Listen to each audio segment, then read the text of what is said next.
I once again welcome all dear participants who have just joined us for today's webinar on 5G myths and challenges.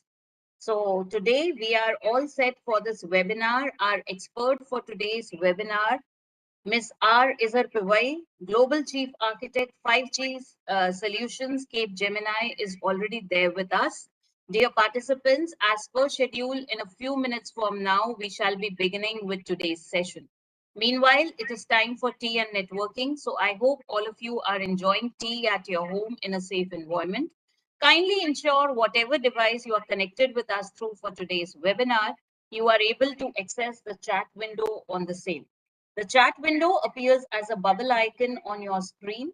Kindly click on it once, type in your name, affiliation details so that we know who all are there with us today evening. And kindly ensure that you can access the chat window through whatever device you are connected. Good evening, Harjinder sir. Welcome to the session. Good evening. Good evening.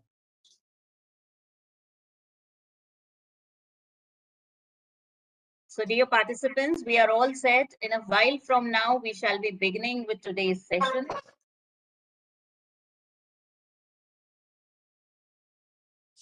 5G myths and challenges. 5G, I would say it's an important technology. We all are transiting towards it in the present times when the pandemic has actually forced us all into, I would say, a constantly altering and growing digital age. So, but yes, this is one technology that is inviting a lot of debate, a lot of issues. So, all the myths and challenges that are associated with 5G would be explained by our expert for today's session, who is none other than Ms. R. Izar Pawai, Global Chief Architect 5G Solutions from Cape Gemini. Ma'am has already joined us, and as per schedule, within a few minutes from now, we shall be beginning with today's session. This event shall also be live streamed on our official YouTube channel, BBI Cam New Delhi, but the live streaming is only for knowledge dissemination purposes. So dear participants, if any of your friends, colleagues plan to join through our YouTube channel, kindly ask them. The WebEx room is still open. They can join the WebEx room and earn themselves a certificate of participation. The feedback form link shall not be shared on any other medium except the WebEx room.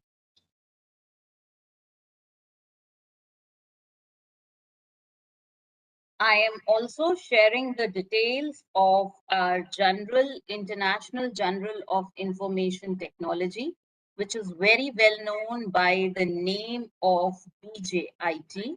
I'm sharing the details of this journal with all the participants for their knowledge purposes. This journal is published along with uh, Springer Nature Singapore, and is indexed in Scoopers as well as UGC Care listed. Papers of this journal can be accessed only through subscription mode through Springer, and the cost of the subscription is more than US dollars 6,000 annually. But it is free of cost available to all our FTP participants under the member area. In case you create a free of cost member login for yourself at our portal of IndiaCom. So as a special privilege to all our members, all the publications of this journal are available free of cost. You may refer to the papers of your interest. Keep contributing your papers of your papers that you write, original research publications that you write to this journal. And you may also recommend its subscription in the library of your institution and university. I have shared the details of this journal with all my participants in the chat window. So my participants can check if they can access the chat window on their devices or not. If there are any problems in accessing the chat window, I would say, dear participants, there is still time. So you can change your device if you have a problem accessing the chat window. The chat window appears as a bubble icon on your device. You can click on it, write in your name, affiliation details in the chat window to check whether you can access the same or not. This is a very important medium through which all of us will be communicating during this webinar, because it is only through this chat window that we shall be communicating with you. So any questions you have for the expert of today's session, you can keep writing the same in the chat window. I shall be facilitating you by asking them to our expert at the end of the session. Further, a feedback form link for your certificate of participation generation shall be shared with all the participants at the end of this session in through the chat window. Dear participants, this feedback form link is important. You need to click on the same and fill in your details correctly, because whatever details you fill in, the same shall go into your certificate of participation. We are using the Google API services for the same. So once you fill and submit the feedback form, within a matter of few minutes, your certificate of participation will be generated and it shall be shared with you through your email ID in your inbox. Email ID would be the same that you will be sharing in the feedback form. So dear participants, it is very important to fill and submit the feedback form. Kindly ensure that you fill and submit the feedback form to earn yourself a certificate of participation at the end of this session. We shall be sharing the feedback form link with all our participants at the end of the session. So very soon, in a few minutes from now, we shall be starting with today's session on 5G myths and challenges.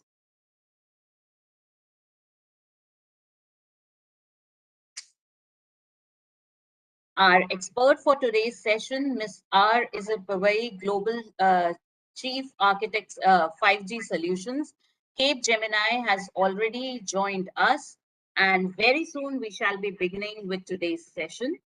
I once again welcome all the panelists and participants who have joined us for today's session on 5G myths and challenges. Dear participants, we detail all our upcoming webinars on our official website, BVI Cam New Delhi.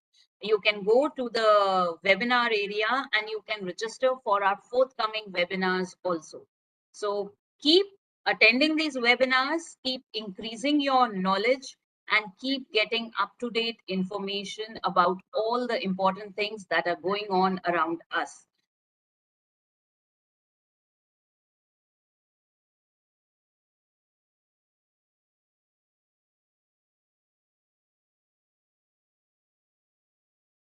In a few minutes from now, we shall be beginning with today's webinar.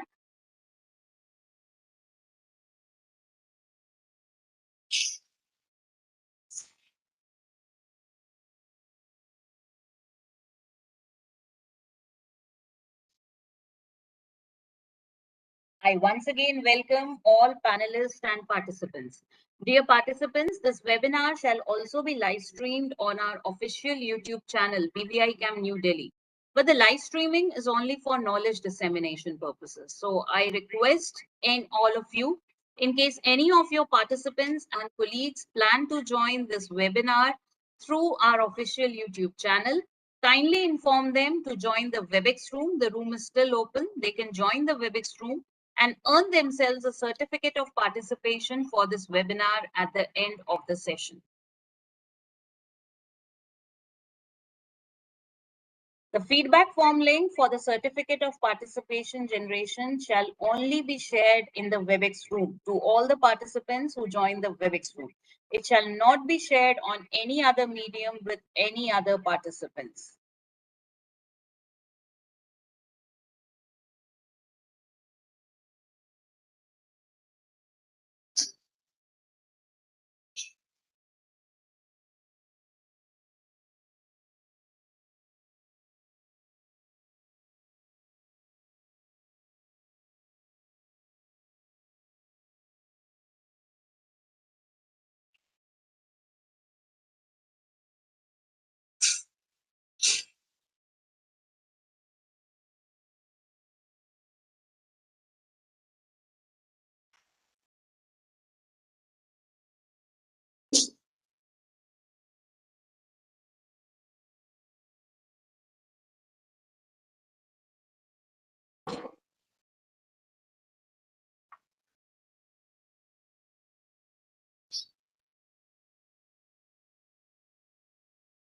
Once again, a very warm welcome to all dear panelists and participants who have joined us for today's webinar on 5G myths and challenges. Professor Subramaniam Krishnamurthy has also joined us. Good evening, sir. Very warm Good welcome evening. to the webinar. Good evening, Ritika. Good evening. Fine. Thank you. Thank you, sir. So, dear participants, right, in a few minutes more to go, and we shall be beginning with today's webinar on 5G myths and challenges.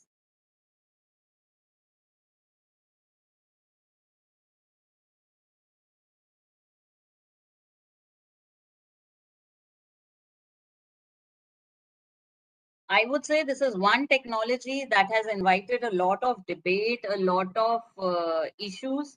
And today's webinar has raised my interest. I like to know about all the myths, all the actual challenges that are coming in the implementation of this technology. So we have amongst us our expert for today's webinar, Ms. R. Izar Pawai, Global Chief Architect, 5G Solutions from Cape Gemini. Ma'am shall be enlightening us about all the same.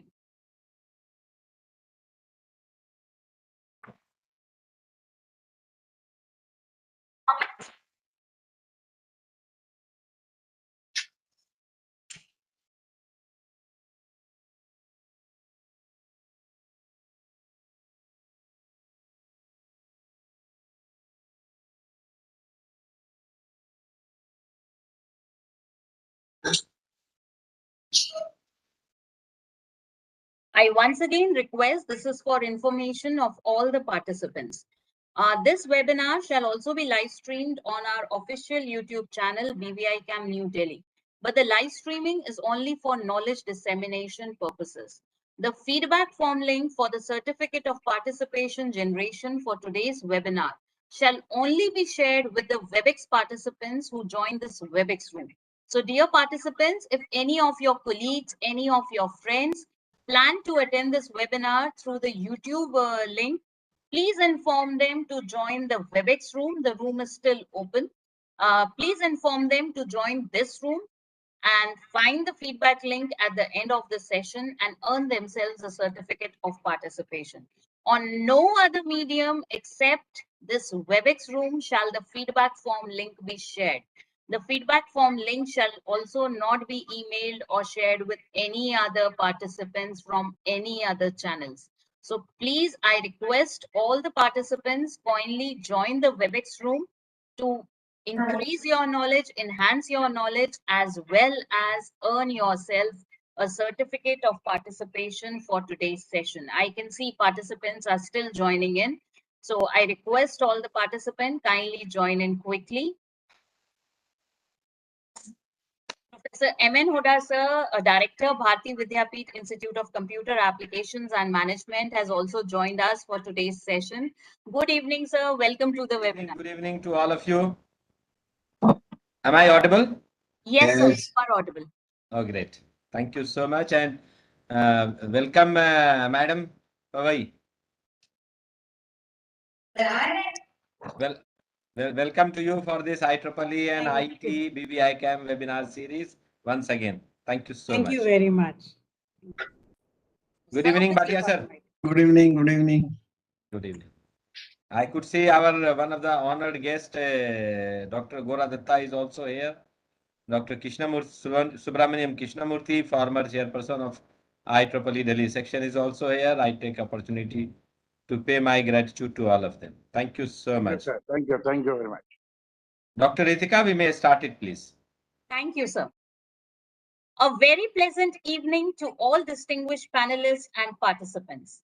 Bharati Vidyapeeth Institute of Computer Applications and Management, BVI CAM, in association with Computational Intelligence Society, CIS chapter of IEEE Delhi section, Computer Society chapter of IEEE Delhi section, Technology and Engineering Management Society, TEMS chapter of IEEE Delhi section, System, Man and Cybernetics, SMC chapter of IEEE Delhi section, Communication Society of IEEE Delhi section, Consultants Network Affinity Group of IEEE Delhi section, Life Member Affinity Group of IEEE Delhi section, Inter-Society Relations, IRS Standing Committee of IEEE Delhi Section, Industry Relations and Special Interest Group on Humanitarian Technology, Site Standing Committee of IEEE Delhi Section, with the Associations of Computer Society of India, CSI,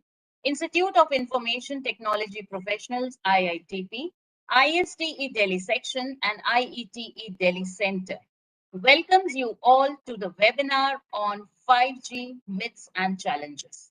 It is also a moment of pride and honor to announce that we with united hands mark special contribution for the monumental occasion Azadi Ka Amrit Mahotsav, an initiative to celebrate 75 years of glorious independence by organizing thought-provoking sessions for our better future. This webinar is also an initiative for celebration of Azadi Ka Amrit Mahotsav. According to Heberman, I think the key now is defining what are the requirements for 5G. We need to figure out what problem we are trying to solve. This quote indicates the confusion around 5G. 5G has seen deployments in many countries. These deployments help us unravel some myths and challenges. India will also soon see 5G deployments by many big operators. Today's session will cover the deployment options use cases focused for 5G deployments. Private 5G deployments have also seen some unique deployments. We will also understand the challenges and solutions for private 5G deployments in the Indian context. I will first take this opportunity to welcome amongst us our distinguished panelists for the day. We are privileged to have amongst us a galaxy of experts. I now request Professor M.N. Huda, Sir, Director, Bharati Vidyapeeth Institute of Computer Applications and Management, BVI CAM, and Vice Chairperson, IEEE Delhi Section, to address the participants with his inspiring words. Good evening, one and all. Am I audible, Dr. Ritika? Yes, sir. Great. I take the opportunity to, at the outset, to welcome my valued speaker of today, Ms. Pavai. She has been a great fan of the technology, and that's how earlier also we had a session from her. And at this moment, she is a global chief architect, 5G solutions, Capgemini. So on such a topic of 5G myth and challenges, who could have been a better speaker than her? So I take this opportunity to welcome you, madam. I also take this opportunity to welcome my all the friends from various professional societies, IET, IEEE, Computer Society of India, IITP, Institution of Information Technology Professionals, and all other collaborating societies and the chapters of various IEEE societies. So I take this opportunity to welcome you all for this weekly IEEE, IET, BBI camp Saturday evening webinar series. I also take this opportunity to welcome all the participants from various parts of the country and abroad who are here in this WebEx room and attending this webinar, and also those who are attending live at our live webcast on YouTube. So thank you so much for being a great source of strength to all of us. Dear friends, this is 83rd webinar of the series, which we started in the backdrop of COVID-19 in May 2020. We started planning in May 2020. In fact, the first webinar was held in June 2020. And since then, almost every week, every Saturday evening, sometimes on Friday, we have been conducting a meeting here. So thank you so much to everyone who have been part of this great journey since May 2020. Dear friends, as I always say, change is the way of life, and this change has brought the telecom world from 1G to 5G. Many of the countries have started utilizing the facilities of the fifth generation network. Probably in India, we have many times tried to do leapfrogging, but we have to see that to which extent the fifth generation network will be utilized for the betterment of we all, and particularly for the users at large. Certainly, 5G is realized in a better way. Probably many things which at this moment, and particularly the videos which at this moment we find little difficult, probably all those issues will be solved. Around a decade ago, when I was talking on a similar occasion on a technical lecture, and that too at IET platform only, I was telling that in a time to come, probably only data will be charged and voice will be free. And now we are seeing that yes, the only data we are paying only for the data, and we are not paying anything for the voice. Voice is absolutely free. I look forward that probably some value-added applications in coming days after 5G will only be charged. And in fact, the data and the voice both should be free. That model probably the telecom operators are going to develop. But yes, challenges are very high. And when we are talking of those challenges with respect to the Indian context, particularly when the diversity is very huge. So if you are in Delhi, probably you get at this moment easily 4G. But the moment you move out of Delhi, maybe 100 kilometers away from Delhi, even 4G is not available. And the moment you move to some villages and some remote belt, even the 3G is not available. Even the 2G comes at a very alarming, in a very alarming way. So these all challenges will need to be tackled when 5G will come up. The applications will increase, the kind of utilizations will increase, but to which extent the battery support system and the quality of the handheld devices will be in a position to support it, and to which extent the charging and the recharging mechanism will also be available. So there are many challenges, and to some extent there are some myth, and to some extent there are some, of course, realities. So we all have to see it together. But while saying this, I always say that the change is the way of life. Change is inevitable. Change is the only constant phenomena on this earth. So let's accept that changes are going to come in a big way in telecom domain, and this change is probably going to embrace everyone, going to head to everyone, going to reach to everyone in the country. That's the kind of the beauty of the mobile phone, that it is being used by almost everyone who is not even literate, doesn't know anything to write. He or she can also utilize the mobile phone.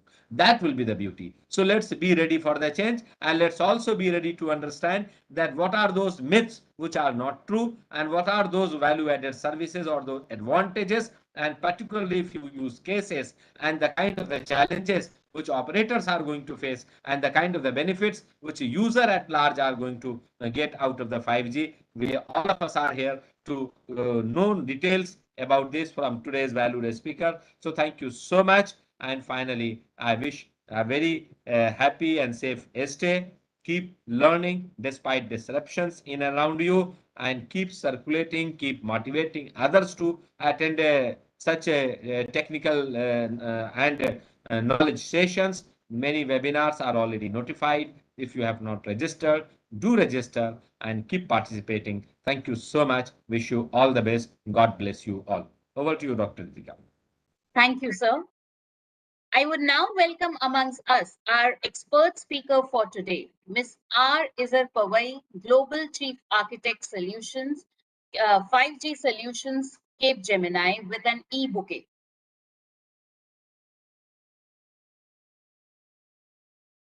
Welcome to the session, ma'am. Thank you very much, Ritika. This is really great. Nice to get this bouquet. Thank you very much. Thank you, ma'am. Ms. R. Izar Pawai is a global chief architect of 5G solutions in Cape Gemini. She has been part of the industry for over 25 years and has been working on VoIP, 3G, 4G, and 5G for the past 2.5 decades. She has also worked as architect for various solutions and created solutions for customers. She has also helped in system integration using various vendor products. I welcome you today to the session, ma'am, and I will now request you to kindly enlighten the house. Thank you very much. I'm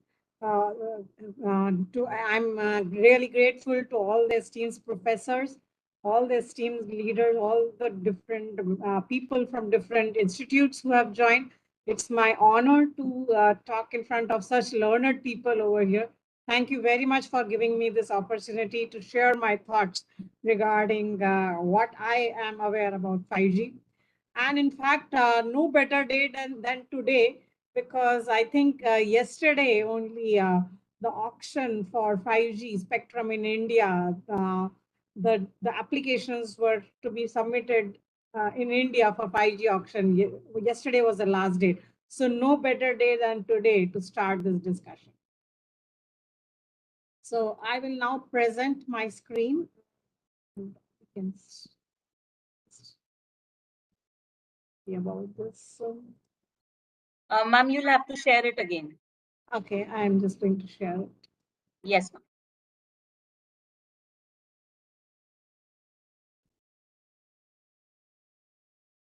Yes, ma'am. You can put it in slides from there. Okay, great. Thank Yes, you ma'am. very much. So today we will be seeing what 5G is. Of course, a bit overview about 5G. I'm sure you all are aware about 5G, but its context in an Indian environment. What are the vendors thinking about installing 5G in India? Some of the myths and fact busters regarding these myths. We will be also looking into that. So the agenda is that we will start with 5G overview, a bit overview about 5G. We need to know what 5G gives us so that we can understand how we can leverage that. Then some of the sectors, and these sectors we have picked specifically from an Indian context on how 5G can help them. As you are aware, right now it is yet not commercial in India, but these are certain sectors that we foresee that will be using 5G in India. Some myths and facts about 5G, and lastly, a bit about what Capgemini we are doing in 5G, and this is what we are doing in 5G in India. As you know, Capgemini is a global company, but we have a big presence in India. I mean, our biggest presence is in India from an engineering perspective, and we are going to present also what we are doing in 5G. So starting with what 5G is. We have heard about a lot about 5G. We know that, okay, it's a successor to 4G. But what does it give us? So we will first see about that. So first is enhanced broadband. We were getting good broadband connection with 4G also, but 5G gives you better broadband. What does that mean? So you were getting, let's say, in Mbps speeds in 4G. Here, in an ideal situation, if you are the only user in a particular cell, you can get as high as even 20 Gbps downlink and 10 Gbps uplink, depending on the band, of course, depending on what your operator is giving you in the band. So theoretically, you can go to that high level. Of course, this is the ideal scenario, but you will not really get that. But it is just giving you a comparison that you can get very high speeds. I mean, if in a practical scenario, even if you don't get 20 Gbps, you might get as good as even 1 Gbps I mean, all your high broadband applications can easily work on 5G. And since this is being coming in 5G, so you definitely need a lot of applications. We'll cover those applications which can leverage this high broadband. Also, the number of connected users. You did have number of users in 4G, but this the 5G proposes that you can have up to 1 million devices per square kilometer. That high connection. Today we know that when we are in a crowded place, for example, I go travel from Delhi to Gurgaon. There is a tollway in between where there are lots of cars in that area. And as soon as we reach that location, our 4G connection is not very good. This is because the number of connected users that can be there in a per square kilometer in 4G is limited. But you can see the number of devices that 5G can offer. So not only the mobile devices, but even very high throughput, very high number of IoT devices can also be using 5G now. The other important thing that 5G offers is ultra low latency. Now, what is ultra low latency? I'm sure you have heard about this ultra low latency. You have heard that, okay, it can give you very, very good speeds. Now, why would you need that? Is because now we are increasingly seeing many connected devices. Connected vehicles is one of the important things. So these connected vehicles, of course, today are not using 5G, but they are using certain sensors to find out the cars in front of them, the pedestrians going around the roadside units, reading the roadside units, etc. But you can imagine the benefits that it will get if it has a 5G connection. It can easily communicate to the other devices with ultra low latency. And you can see 5G can give you even as low latency as 1 millisecond with a 99.999% assurance of delivery. This is really high, low latency. I mean, very good assurance with a very low latency. IoT devices can communicate even in 4G. Yes, they can communicate. But you look into the explosion of IoT that is happening today. Everything you will see today are smart devices. They are smart cars, smart devices, smart TVs, smart homes, smart industries. Count is endless. So and the future is just going to increase this. So when you have so many connected devices and they're going to be mobile, you need some connections such that you can connect various number of devices. You know that these IoT devices have low battery power. So you should be able to have a connection where there are large number of IoT devices with all low throughput. Signaling affecting their battery life should be very less and should allow all these IoT devices to connect. And 5G offers that. The other important thing that 5G offers, and I'll increase the scope of it from just saying a network slicing. I'll say that 5G offers you everything on cloud, applications on cloud, service on cloud. And once you have things on cloud, then you need a mechanism to slice that cloud. What is the meaning of slicing a network? Slicing a network means you should be able to divide the network based on various operator needs, based on different infrastructure needs, based on different services needs. So one type of service may have a totally different QoS requirements, another may have a totally different resource requirements. And network slices allows you to slice this network and optimally use this network to give you all the benefits for the particular slice. When I say optimally, today I am stressing on the fact that it is optimal. The reason being, even today's network, you can have all type of devices. You can have an IoT device, you can have a broadband device on the network, but the network is not sliced as per se. What it means is that you have a very high power, even for an IoT devices from the network. So and today everybody is talking about the green effect, net zero, or carbon neutrality, etc. So 5G is a step towards that. How? Because 5G gives you optimal usage of this energy based on the slice that you are connecting. So this is also something beneficial from a social requirement also. The next slide again. Now we'll see what are the technological needs that are fulfilled by 5G. One important thing is all connected requirements, enterprises, operators, service providers, etc. They need to cover large number of devices. So this is something that we have discussed. Large number of devices, higher bandwidth, and the practical throughput. You can even get a practical throughput of 5 to 10 Gbps download speeds. And another important thing is, in 4G, the download speeds you were getting good. I mean, let's say Mbps speeds, but the upload speeds were not very good. So you could not upload video streams or get a quick, say, image processing with 4G, which 5G solves. 5G not only gives you a high download speeds, it also gives you very high upload speeds. And if you set the network as per your needs, then the upload speeds in 5G can be even higher than the download speeds, depending on how you want to use the network. So let's say in a private network, you want to use a lot of image processing. So your upload speeds may be much higher than your download speeds. You can tune your network to have very high, have the higher upload speeds compared to the download speeds, which you are not able to do in 4G.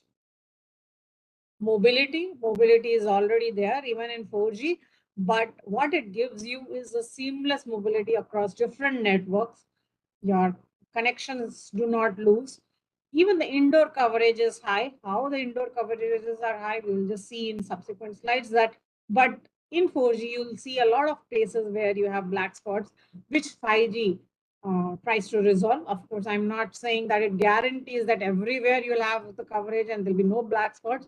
That's completely dependent on the operators, but it gives you mechanism to increase your coverage indoors.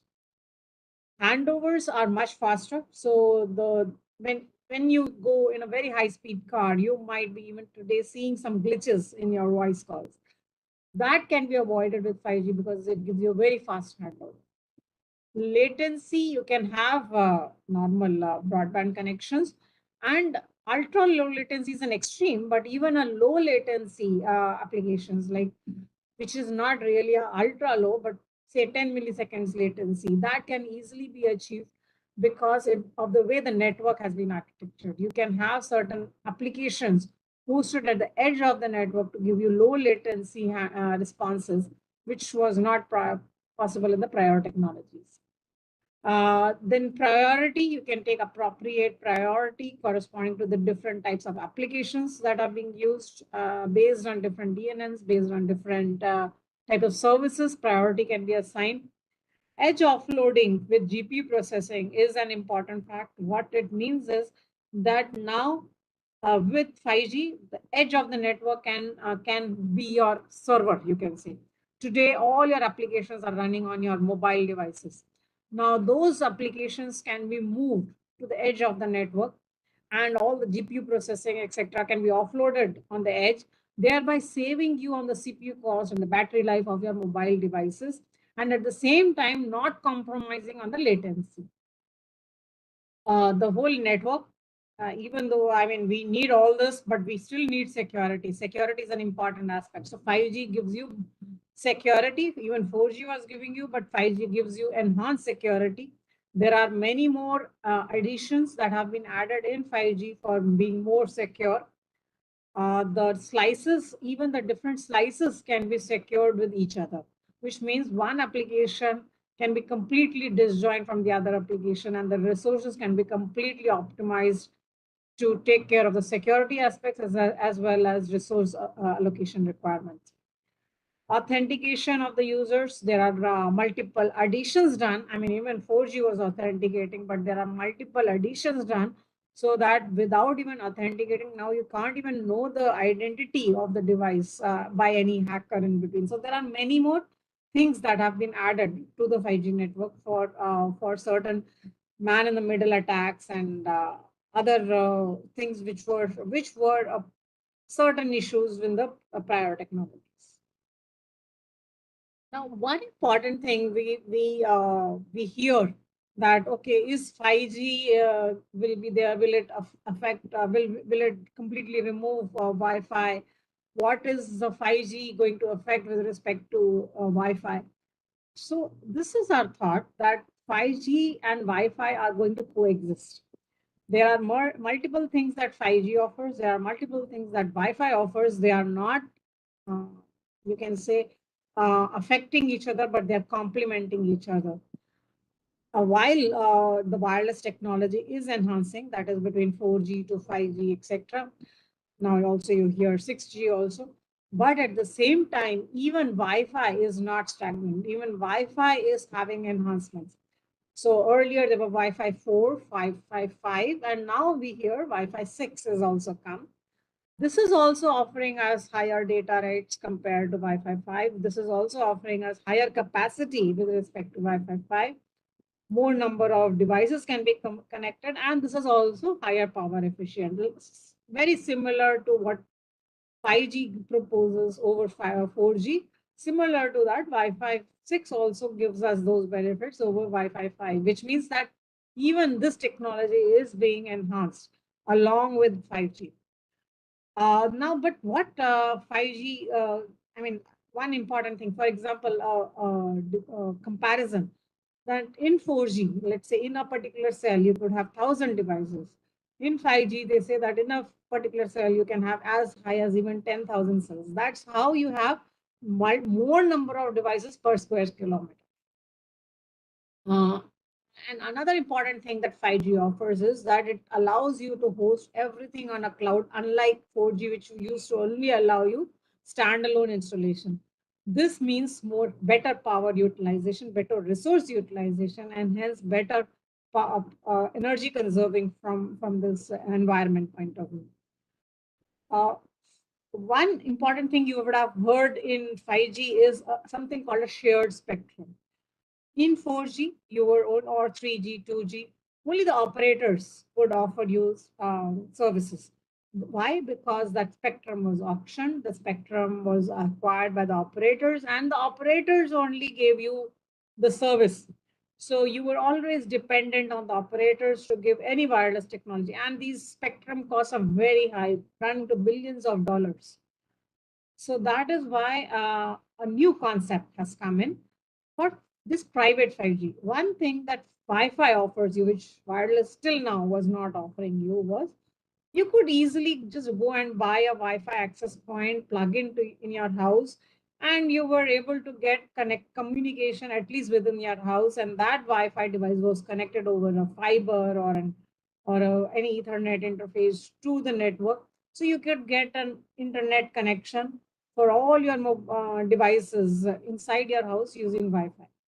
But unlike that, in 5G, if you needed a 5G connection right inside your house, inside your universities, inside the campus, a standalone operator could, or a standalone enterprise could never install a 5G in that area, which is now changing with 5G. What they are offering, what 5G, I mean, the world is changing to is something called a shared spectrum.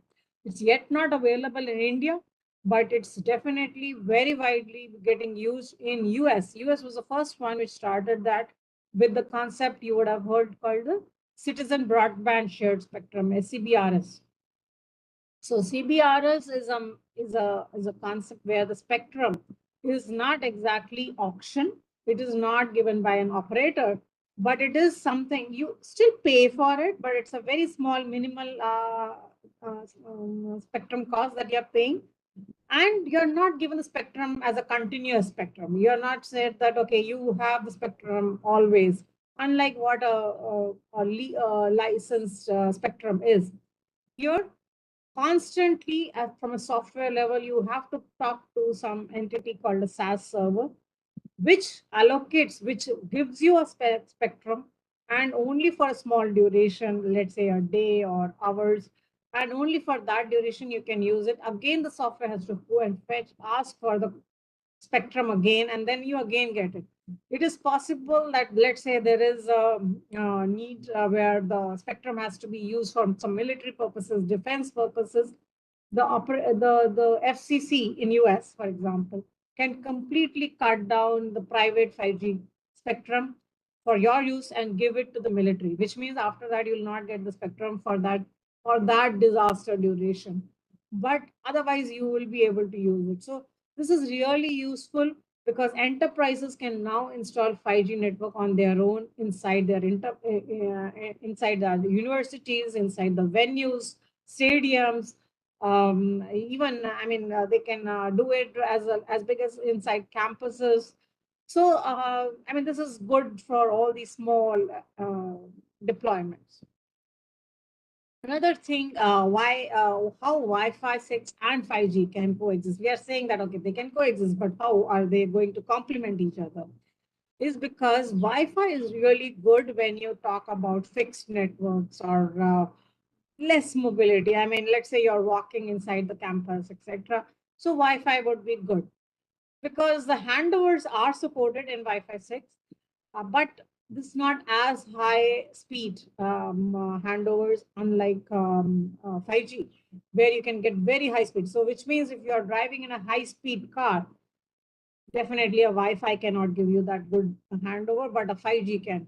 So in an outdoor unit, in let's say in highways, in when you're mobile, when you're going across outside your venues, etc., then 5G will be the answer compared to Wi-Fi.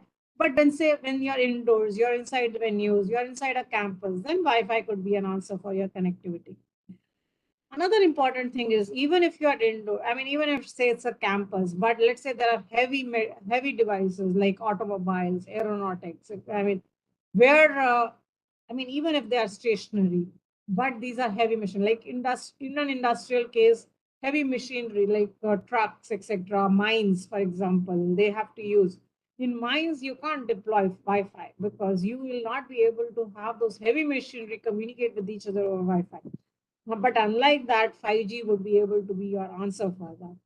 And also for high-speed handovers, 5G is an answer. There is a virtual networking index, which is a survey that is done by Cisco.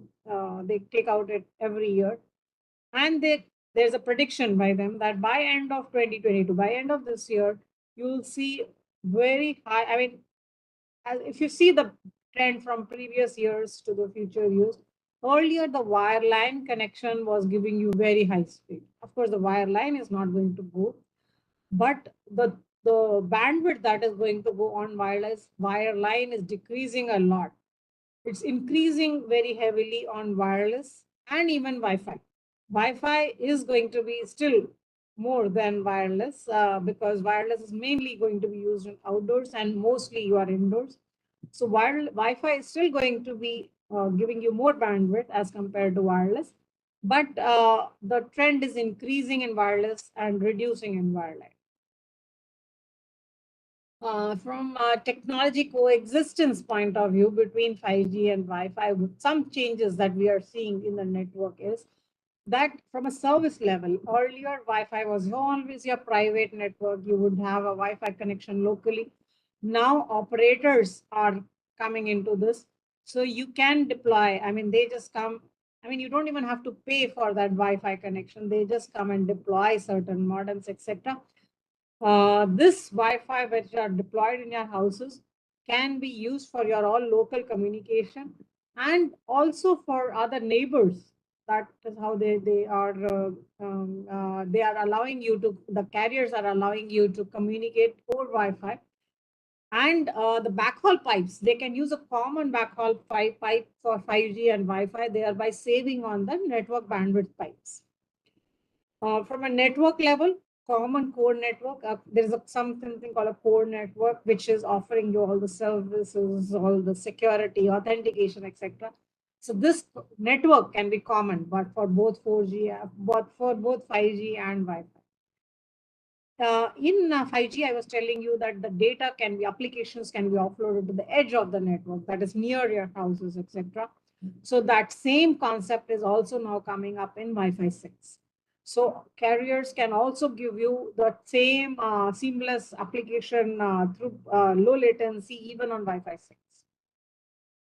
From a device level, you can have a common application or a common device, which is offering you, even today, your devices do support Wi-Fi and 4G or 3G. But with 5G coming in, the benefit is that you will be seamless. Your voice, your voice can also go over Wi-Fi. Your applications can go also over Wi-Fi.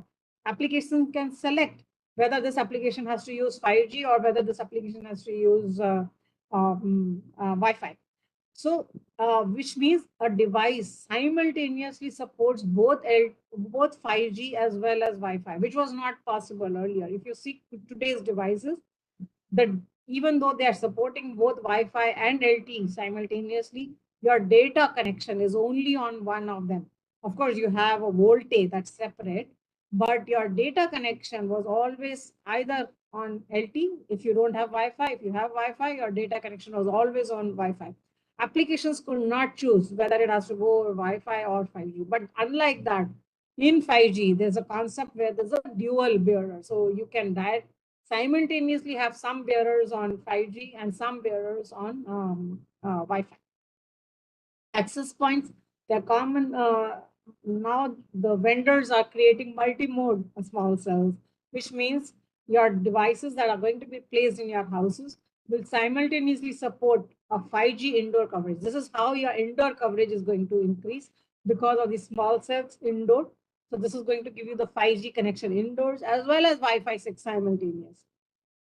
The traffic modeling, the operators can use various predictions and AI methods to determine what type of applications are using what type of resources, and they can easily propagate your applications through Wi-Fi or 5G and through various channels depending on the way you are accessing the applications.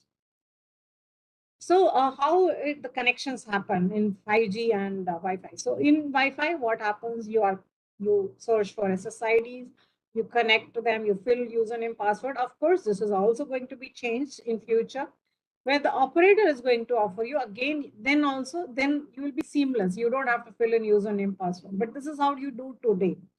So you get an IP address and then you connect to the internet. But on 5G, your device automatically searches the internet. Automatically searches the networks. Your devices are authenticated by the SIM cards, and you get an IP address to connect to the network. So there is something called a base station. There is something called a 5G core network. This core network authenticates you, gives you secured connection, and gives you IP address for connecting to the internet. And you'll see the difference here. It is not seamless. You are currently required to enter a username password. If you go to some neighbor's location, you are again asked to give a username password. This is going to change now. That is what is called carrier Wi-Fi. So in carrier Wi-Fi, again, it will be PLMN driven. That is operator driven. So your SIM card will be used for authentication. You will not be required to search the SSIDs. You will not be required to fill in username password. Exactly like a 5G network, your Wi-Fi devices will also be connecting seamlessly for you. So what does 5G do? I mean, just something as a layman, if say somebody asks, what does 5G give you? Of course, it authenticates you, gives you secured connection, gives you internet connection, which was there even in 4G. But additionally, what 5G can also give you is a private 5G network, which was not possible in 4G. So complete private network can be provided by a 5G. High definition, or even I'll say higher definition. Even 4G used to say high definition, but here you'll get a much better bandwidth, much better latency. Jitters are less, and so that is why you get a much better clarity with respect to voice and video. SMS and MMS deliveries are much better over here. Low latency applications. So you would have seen many applications that are there right now, like which you currently use over Wi-Fi, like the 360-degree cameras. You might have heard sports are really enhancing their coverage by saying that, okay, we'll give you sports coverage using 360-degree cameras. What they do is the whole field can be captured using the 360-degree camera, and like we normally see in a sports, when we are directly in front in that particular stadium, we are seeing left, right, wherever we want to see, unlike what the camera asks us to see. So that 360-degree transmission requires a very high bandwidth. Now that bandwidth would require like a lot of image processing also. So this requires some image processing required at a low latency, and that low latency applications, there are lots of low latency applications that are coming in, be it for the sports, etc. Be it for gaming. Gaming requires a lot of low latency applications. For remote surgery, for healthcare, there are numerous use cases, and we'll see some sectors in some subsequent slides. These all require these low latency applications. Applications can now be hosted on the cloud. You don't have to now say, okay, you download this application and the whole application gets downloaded on your device. You use so much of RAM, so much of CPU to use that application. Now the applications can be put on the cloud. And if those applications require low latency, they can even be placed on the edge of the networks. Again, your devices don't need to have the high CPU or high bandwidth. That can be completely be offered to you from the edge of the network itself. Higher throughput for uploading the images also you can get with the real-time image processing, because the images can be sent in very high speed and the image processing can happen at the edge of the network. So the real-time image processing can also be handled with respect to 5G. Mobility, which was also offered in 4G, but that is also offered in 5G. Even though we are having all these high bandwidth applications, etc., mobility is still there and service continuity is still there. We can still roam across networks, which is not possible in Wi-Fi, but in 5G, you can also roam across networks. Now, from an India context, today is a very good day for discussing this topic because yesterday was the last day to submit the applications for the auction, which was 8th of July. And there is a news just today that you would see that news today. I'm sure you might have all seen that Reliance Jio, Vodafone, Bharti Airtel, which we were anyhow suspecting that they would be applying for this auction. But another vendor who has applied is the Adani Group. So you might be knowing that they used to have in 2010, they used to have a small connectivity in the network. But after that, they exited from this wireless domain. Now they are coming back, and we hear that again this is for private 5G that they are coming into picture. So we hear that these are the 4 vendors who have applied in India. The auction is set to start on 26 July this year. And the bands that currently the government is proposing for this auction are in various bands. So low bands give you benefit that gives you larger range coverage. Mid band, which is the 3.3 gigahertz, that gives you capacity and higher bandwidth compared to 600, 700. Don't give you high bandwidth, but good enough for small applications. But the benefit is that they give you very long range. So let's say you have to deploy it in some rural areas for educational needs in rural areas. So 600, 700 megahertz are good enough because all the downlink streams of the video that is going to be transmitted for this remote learning can easily be done with respect to the 600, 700 megahertz. But it does not give you, like for an urban area, it may not be really useful for that. The mid range is really good, the 3.3 gigahertz, which gives you higher bandwidth as compared to 600, 700, etc. And gives you more capacity, more subscribers can connect to them. And also the high frequency. Now, what is the benefit with respect to the high frequency is that this has very low penetration, which means that even if you deploy a 5G modem inside your house, in one of the other rooms, which is crossing through multiple of the walls, this may be attenuated. So you may not even be getting coverage across these walls, leave alone from outside network internally. So what is the benefit of this high band of frequencies? We hear that this is very widely getting used by Verizon in US, and we are thinking that the same will be used by Indian operators also. So what they are using is in highways. In highways, you see very large road. I mean, very far. I mean, sight. It's a line of sight is very large, and where you're going in the highways.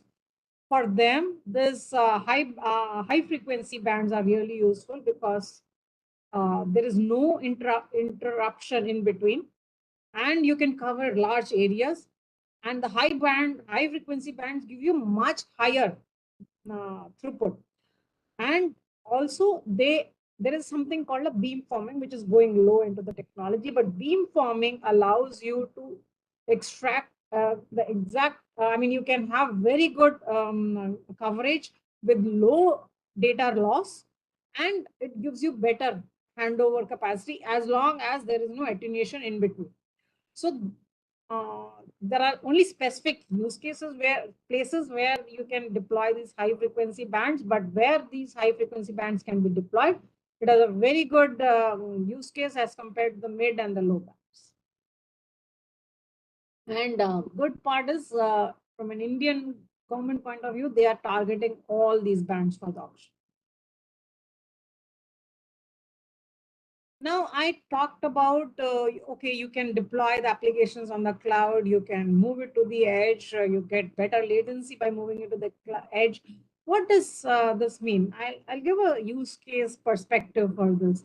So let's consider there are many applications, drone-based applications. Like let's say the drones have 5G. You can use it for agriculture. One very good use case from drones are agriculture, very far-fetched fields which are there. It is very difficult to go and see each and every location of the field. You want to monitor the soil from a very large area. It's difficult for farmers or others to go to faraway distances to get the soil and make sure that the soil moisture is good or the minerals are there, etc. So these drones can be used for agriculture to collect those samples and give it to the data centers for analyzing them. It can be used for police departments for, let's say there's a big crowd and you want to use an AR/VR glasses. So these drones can collect the images, uh, send it to the backend, and they can push real-time information to the police VR glasses saying that, okay, this person is seeming to be a problem. He can be a problem creator, so you can take an action for him. So the police department can use it.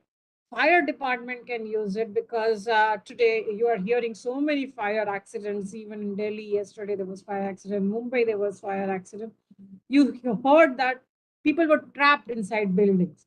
And the fire personnel also was getting injured by to check for people who are trapped inside the buildings. Now, for them, these drones can help. The drones can go and collect those images, upload it in real time to the edge applications, and the edge applications can find out, okay, whether the person is there's a person or there's other things that have to be saved, and whether any immediate medical attention is required or not. So those can be used. So there are various use cases for these drones. Now, how this works is that these are going to upload those images in real time through the base stations that you have in the areas. To now, they don't need to go to the central office or to the data centers. Now the data centers are even on the cloud. They don't need to go up to that. They can just go to the edge data centers. And what I mean by edge data centers is some regional sites. Say one small area, one town can have one edge, another town can have another edge. These towns are serving multiple radio units in that area, and these images are coming to these edge data centers, being processed and responded. So which means that let's say I was telling an example of this police use cases. For them, there is a lot of data that has to come from those police repository which are on cloud.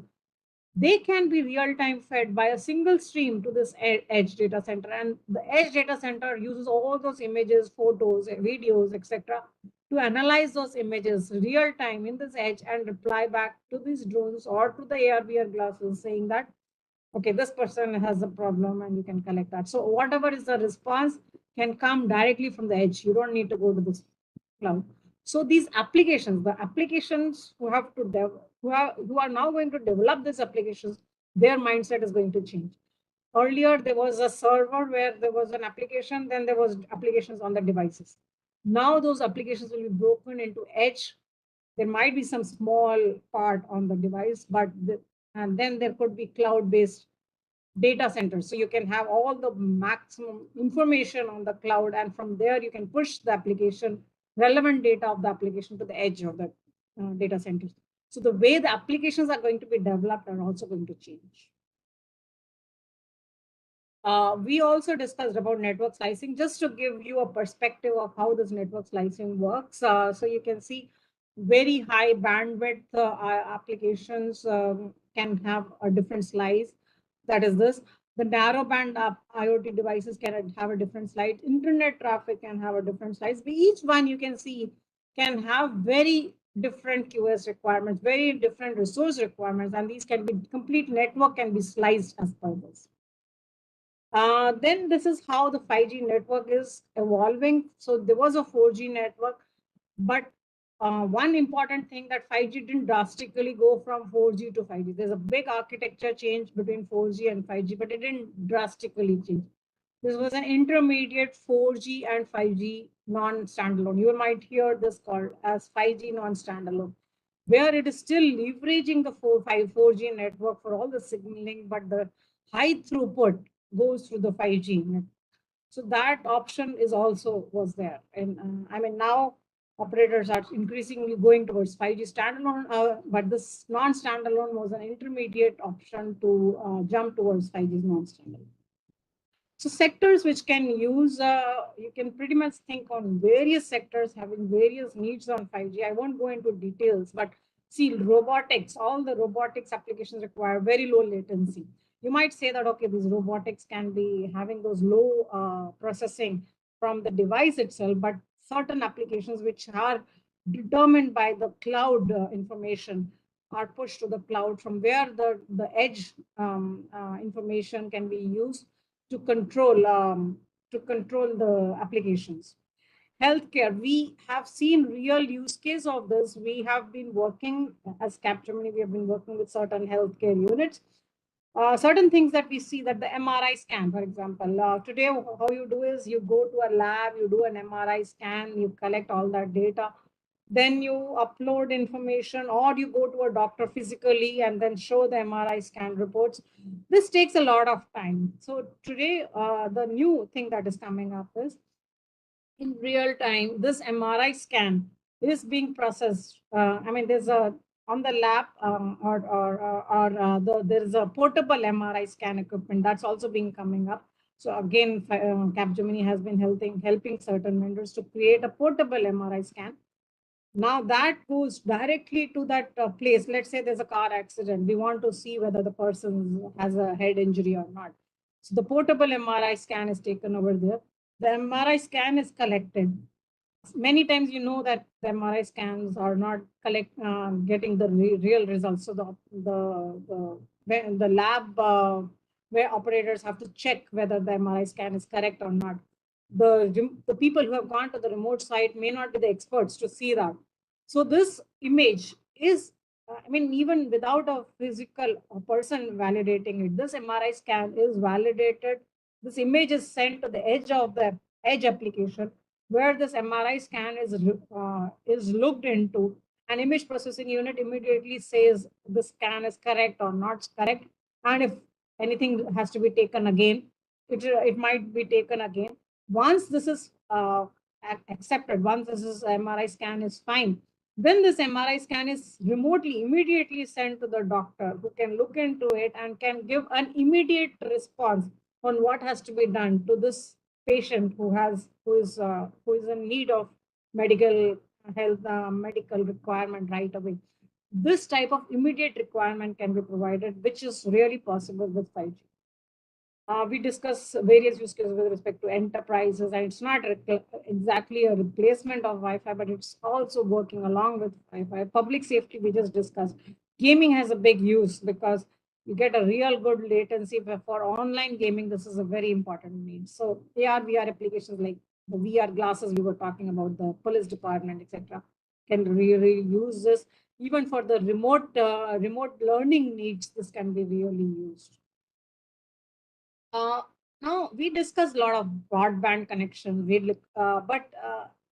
The spectrum of 5G is not just one end; it is both sides. It covers both sides. It covers a narrow band where you really need low battery usage, because the IoT devices have to cover 10 years without a battery, without replacing of the battery. So it has to be low band, that is narrow band, and it also covers broadband. It covers low latency for a real-time communication, which we discussed, and also covers high latency tolerant applications where the video streaming is collected from the affected areas and done a post-processing. So that high tolerant applications can also be supported. Highly scalable, So very large number of subscribers in a particular area, like in an urban area, it might have to support to a small scale portable solution, which means that in remote areas with a highly portable solution, you can cover a complete rural area with 5G. Outdoor dense unit to far-flung low density areas in rural areas, oil rigs, mines, etc. 5G can be used. And 5G can be used for various spectrums like public safety, defense, IoT, where shared spectrum can be used. In defense, it can be used in a manpack device, manpack or a backpack solution, completely portable. You can use it. Private network and enterprises where they can use a net with unlicensed and shared network and multi-mode access. And you can slice this network corresponding to different enterprises as well from the common core network. The use cases can be in various use cases, like in automobile, it can be used for, I mean, this is giving you that within an industry also, it can be used for various things. For telemetry data, you have large amount of information being collected and given to the central unit. Large amount of data, which is not requiring low latency, but it's just collected and given. But another thing is video streaming, where it's not as high as telemetry data, but you need low latency. Navigation and driving aids, which are very small information, which is coming to the devices, but it has to be very accurate. You have the accuracy has to be the location accuracy has to be very good. So 5G also gives you very good location accuracy. Oil industries, from simple things like sensors and pressure points to emergency control devices, image recognition, which has very high throughput on the uplink that can be used in oil. Mining, very long range connectivity. It has to be a private network, because in those mine areas, very far flung areas, you won't have an operator supporting it, but you can have a private network communication, and you can use it for remote surveillance also. So various other needs for various industries. So these are certain markets where actually they are using for 5G. I'll give some important things where they're already started using, like Mercedes-Benz setting up a complete unit which is going to have all their cars connected using 5G. And these are for various things, for telemetry, for vehicle-to-vehicle communication. For even we are now recently we also heard that BMW is trying to set up a unit where they are again going to have 5G, and they are going to also use it for automated driving also. Even for military academy, Korea Military Academy has already started using 5G for training their military people for shooting, for basically how to find out the precise location where how the shooting has to be done, how the simulations have to be done, because very quick reaction is required. So for that, 5G is being used. So I'll not cover all of them, but there are many use cases. There are real use cases where 5G is being used for various use cases. Now coming to certain myths that 5G causes, we have heard this many times, that 5G causes more radiation. So 5G as such does not cause more radiation, but yes, there are the wireless communication in general, whether it is 4G, 3G, they all have radiation. Of course, 5G also has radiation. But the benefit is that here you can get a lower coverage. I mean, you can limit that coverage to the required areas, which means, let's say you are in a location where you don't want any wireless communication, you can avoid the wireless communication to those areas. Like example, in today, if you want, I mean, many people do that, even we do that, that at night we switch off the Wi-Fi so that the Wi-Fi radiation does not come to our bedrooms. So the same thing, you can now control that by 5G. You can switch off your 5G devices or 5G transmission units so that your radiation does not come to the location where you don't want. Another thing is, in general, 5G provides you ultra low latency. That is a myth. The reality is, of course, 5G gives you ultra low latency, but not that every communication in 5G is an ultra low latency. certain priority devices will be getting ultra low latency, and these will be some lesser percentage of devices in an area. Not all devices in an area will get ultra low latency. How it does is because 5G gives you priority compared to others during scheduling.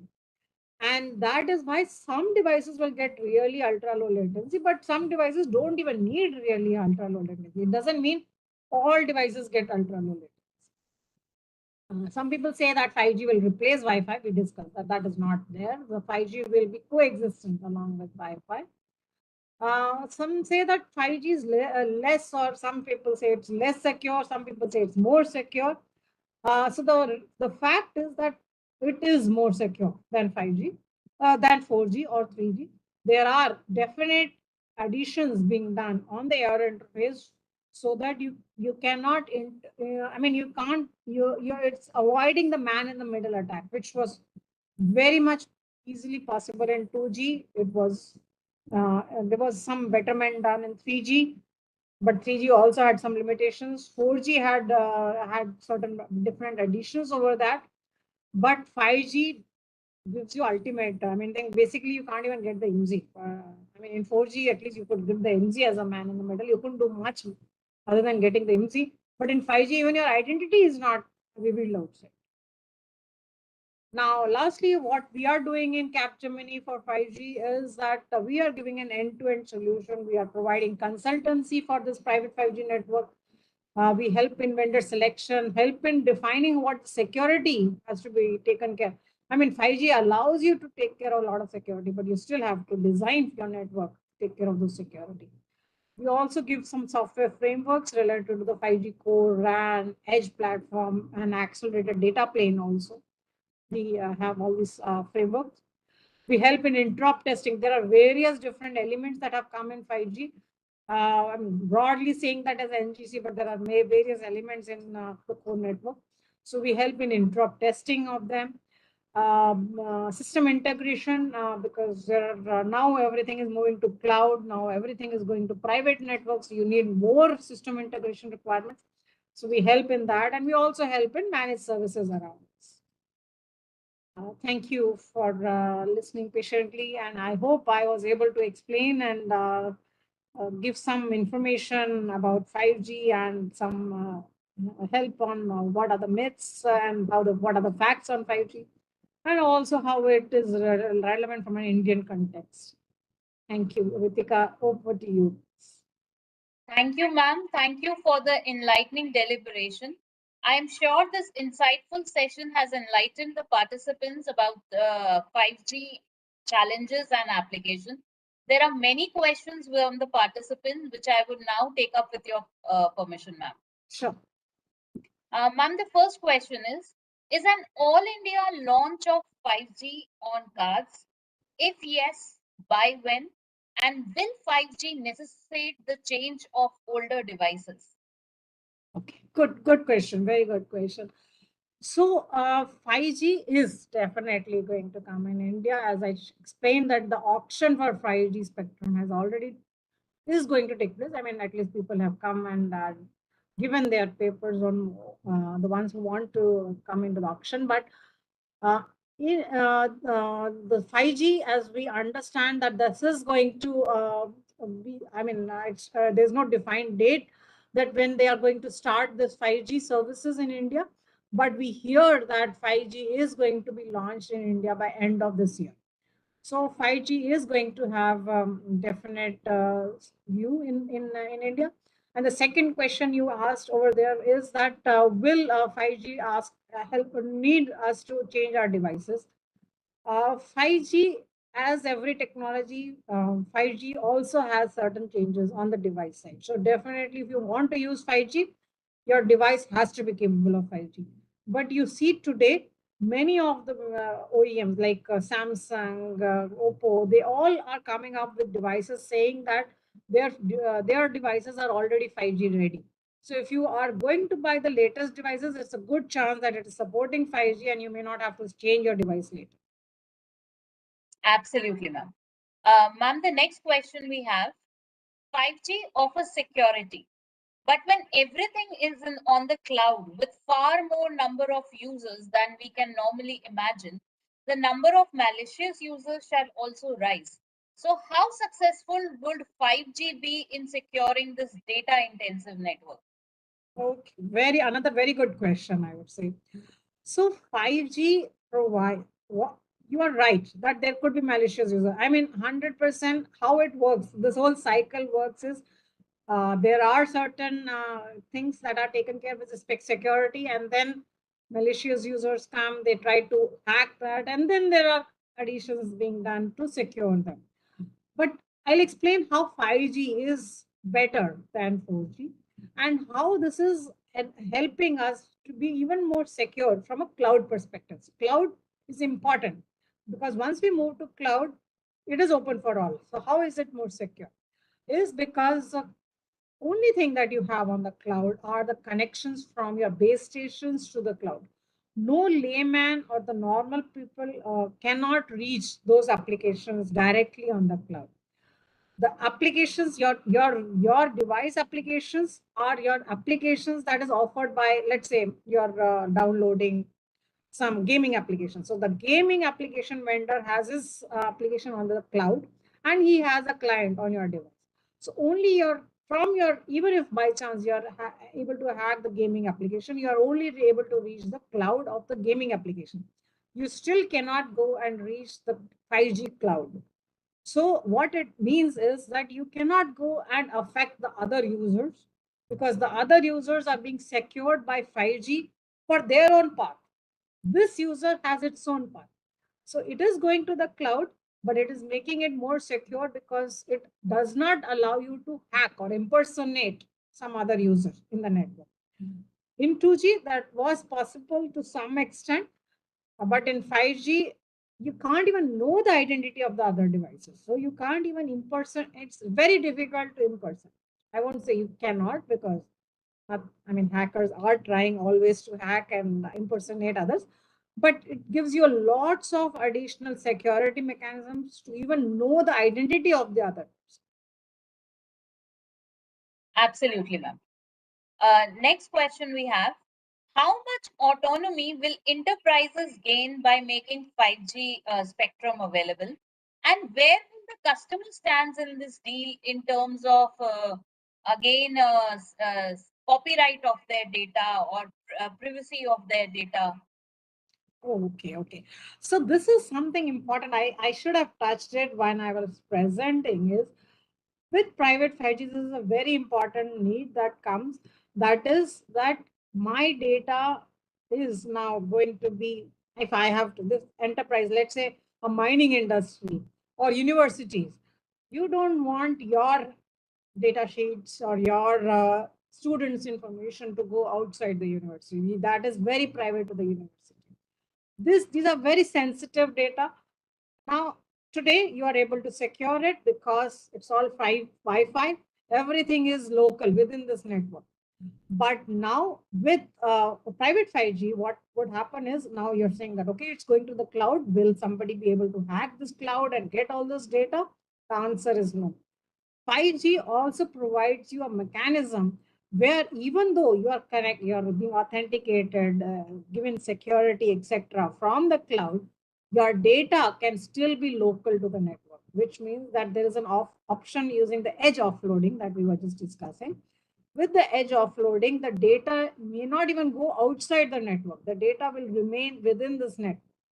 So enterprises, universities, venues, they can make sure, even the heavy industrial vendors have a very big need that their industrial information should never go outside the network. And that is very well provided by 5G. 5G has an option where you can have everything local within this network. You can have the whole data locally offloaded. Data may not even go out. You are going to the cloud only for his authentication, only for the security, only for setting up the connection that he needs. But otherwise, the data can be completely contained within the network. Absolutely, ma'am. Thank you, ma'am. Thank you so much for this wonderful session and patiently answering all the queries. I would now request Professor M.N. Huda, sir, to kindly present a certificate to Ms. R. Izar Pavai as a token of remembrance for this wonderful session. Thank you so much, Pavai. It has been a wonderful session. It In was a fact, the pleasure, time will tell that to which extent customers will get benefit, the users will get benefit, and to which extent the service providers are going to derive the maximum advantages of the 5G capabilities for a diverse nation like India. So that time will tell us, but certainly we are enthusiastic. We are expecting the more value-added services with more bandwidth, with more facilities to come for all of us. Thank you so much. It has been a wonderful session. This certificate is not for the purpose of certification, but yes, for the purpose of remembrance that you have yet again been a very interesting webinar and a part of that. Thank you so much. We'll meet again. Thank you very much. Just a minute, ma'am. I also request sir to kindly present ma'am with a e-memento to commemorate today's wonderful occasion. As part of changes, we have shifted and to save the environment, we have shifted the bouquet to e-bouquet, and exactly in the same way, certificate to e-certificate, and memento also to e-memento. And that's how I keep on saying that change is the way of life. Okay, So memento, again, the certificate has been shared. Oh, just a minute.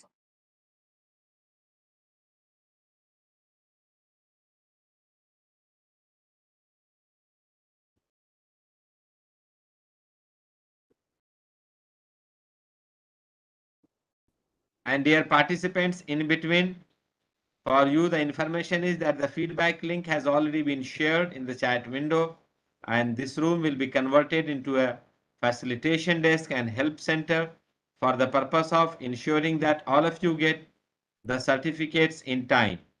But please understand, unless you fill the feedback form, we will not be in a position to generate the certificates. So it is you who has to generate the certificate, and for that you will have to fill up the feedback form properly, and our system, the API who is going to generate certificate, will be fetching your name, your organization name, right from the feedback form which will be filling, and after taking data from there, the software API will be generating your certificate. So please be careful in whichever way you want your name to appear, in whichever way you want your name of the organization to appear. Please fill up accordingly, because that our the total space available for the purpose of organization name is very less, and if you write too big name of your organization, probably it will get mixed with some other content. So write your organization's name in some abbreviated form so that it should appear properly in the certificate. And unless you fill the feedback form, our people will not be in a position to help you, because we cannot generate certificate offline. It is you who have to take care of the filling the feedback form. And once you fill up the feedback form, data from the same feedback form shall be taken up by the API, and your certificate will be generated. I have once again posted the feedback link in the chat window. Those who have not seen earlier post, they may see this post, but do ensure to fill up the feedback form. Just a minute, ma'am. I'm sorry for this technical glitch. We are just sharing the e-memento also. We have a small e-memento. Just a minute. Our team members can only see that yes, you have filled up the feedback form and your certificate because of that has been generated. Where is the Google Drive link? And if you are not able to find your certificate, because sometimes the automated mail goes into a spam folder, junk folder, so our team members can certainly give you the link of that Google Drive so that you can directly click from there and download your certificate. But if you cannot fill the feedback form, there is no mechanism using which we can generate your certificate. And please understand, this feedback link will not be shared on any other platform except this. So, ma'am, thank you so much for waiting. This is our No problem. e-memento, and this is again for the remembrance that you have been part of this wonderful, lovely webinar full of information for a technology which is yet to come, for a technology which is yet to experience, at least in the country, and that too at the user level. So thank you so much. Thank you very much, Doctor. Thank you very much, Dr. Ritika, for allowing me to present. So this meeting room is converted into a help desk and facilitation center. Dr. Ritika, my team member, Mr. Uttam, and others will see to it that you get seamlessly the certificate and there is no problem. But do fill up the feedback form. Unless you fill up the feedback form, you won't be in a position to get your certificates. So thank you so much, my dear friends. Those who have got the certificate, they can write thank you so much, and then you can leave the room with this commitment that next Saturday again we are meeting for another webinar. Those who are not getting the feedback certificate, they may write their email ID and their name addressed to all the panelists so that any member of my team can see that mail ID and your name and can help you in the process. Please do not write privately the email ID and the name, because we won't be in a position to, other members may not be in a position to see that and won't be in a position to help it. So thank you so much. Over to you, Dr. Ritika. Thank you, sir. And thank you, ma'am. I thank all our distinguished panelists and participants who have continuously supported us through this webinar. A big thank you to all of you who have joined us on this auspicious day today. Dear participants, the feedback link for this webinar has already been shared in the chat window.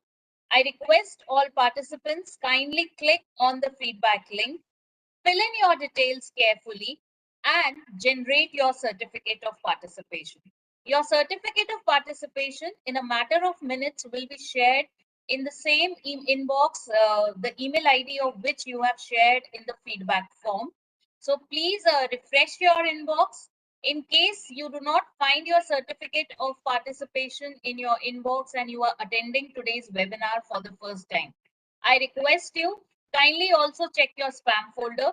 If it is delivered in the spam folder, kindly mark it as not spam so that the next time onwards you can get it directly in your inbox. If you still do not find your certificate of participation in your inbox or spam folder, you can share your email ID with all the panelists in chat window. We are there to help you out with your certificate of participation.